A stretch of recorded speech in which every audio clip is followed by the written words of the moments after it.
down and down in poverty and destitution. Egypt most of all. Egypt is suffering and suffering badly. I was a student in Egypt in 1963-64. And at that time when I went to Egypt, I was amazed by the poverty in Egypt. I am coming out of Trinidad in the Caribbean. And the Egyptians say to me, "Sheikh, those were the golden years compared to what we now have." So the suffering of the people is so intense, it's as though no rain is falling, and just one match is enough to start the conflagration. So they knew that. They knew that. And they were waiting for the match. It happened in Tunisia with a young man who, So to say that everything is pre-planned, no. It is pre-arranged in the sense that you prepared the conditions with no rain falling. Okay? Is this beneficial for Israel? Yes, it is. Why? Because elections are going to take place in Egypt in a few months' time.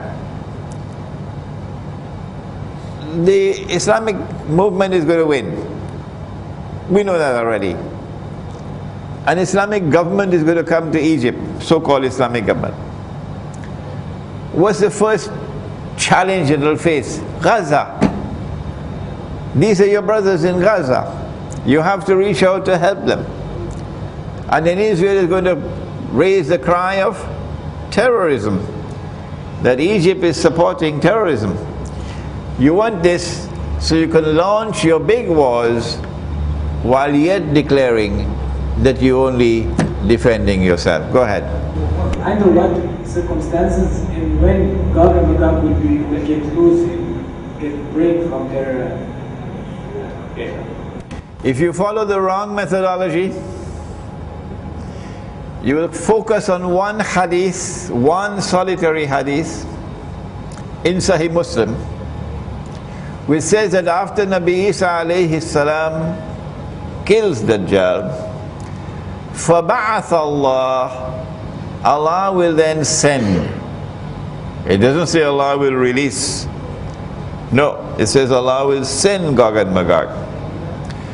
And yet, there is this belief, holding on to this solitary hadith, that Gog and Magog would not be released until Nabi Isa alayhi salam returns.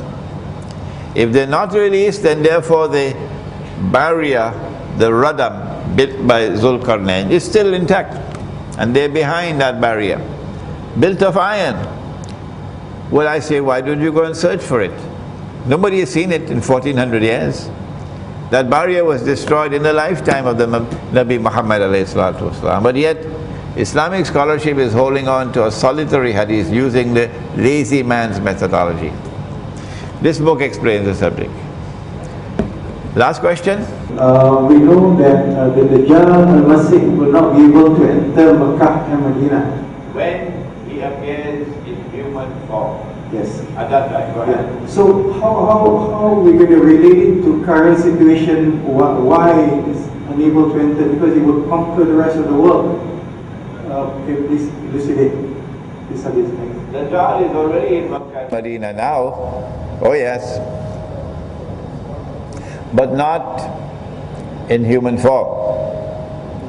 It is when Israel has completed a day which is like a week, then Dajjal will enter into our world of space and time. وَسَائِرُ أَيَّامِهِ كَأَيَّامِكُمْ. At that time he'll be born of Jewish parents who never previously had any children. He would be a Jew. He grew up to be a young man, powerfully built with curly hair.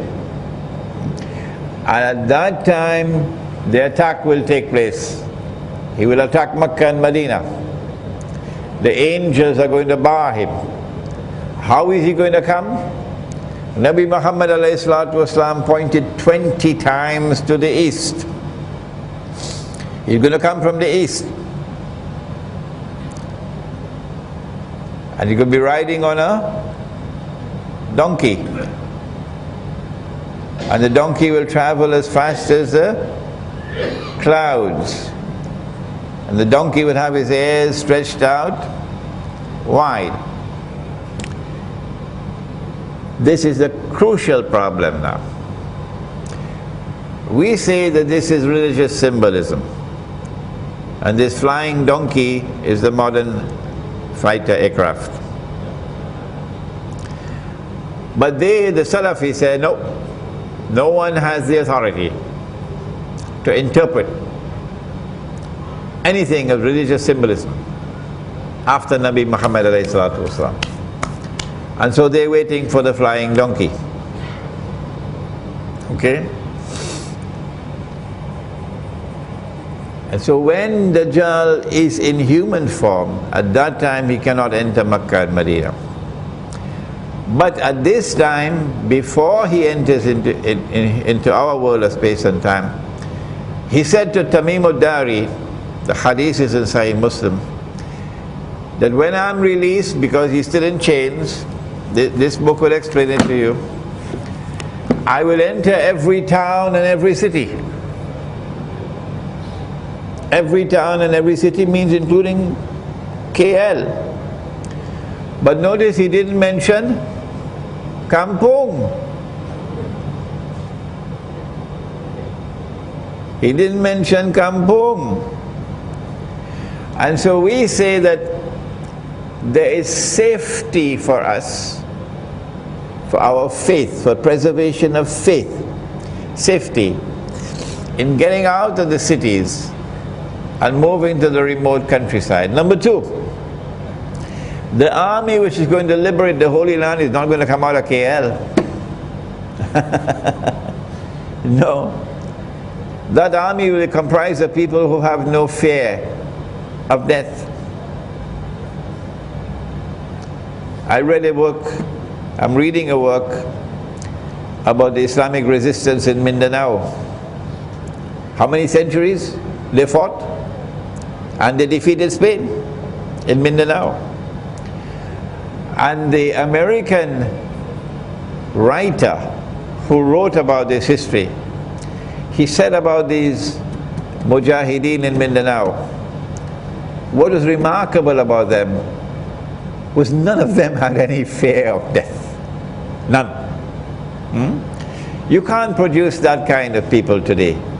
Men with backbones made of steel, who fear none but Allah, and who are not afraid of death. You can't produce that today in the modern city.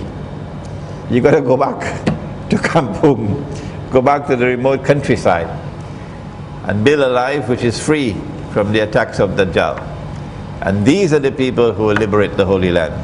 ربنا تقبل منا إنك أنت السميع العليم وتب علينا يا مولانا إنك أنت التواب الرحيم برحمتك يا أرحم الراحمين.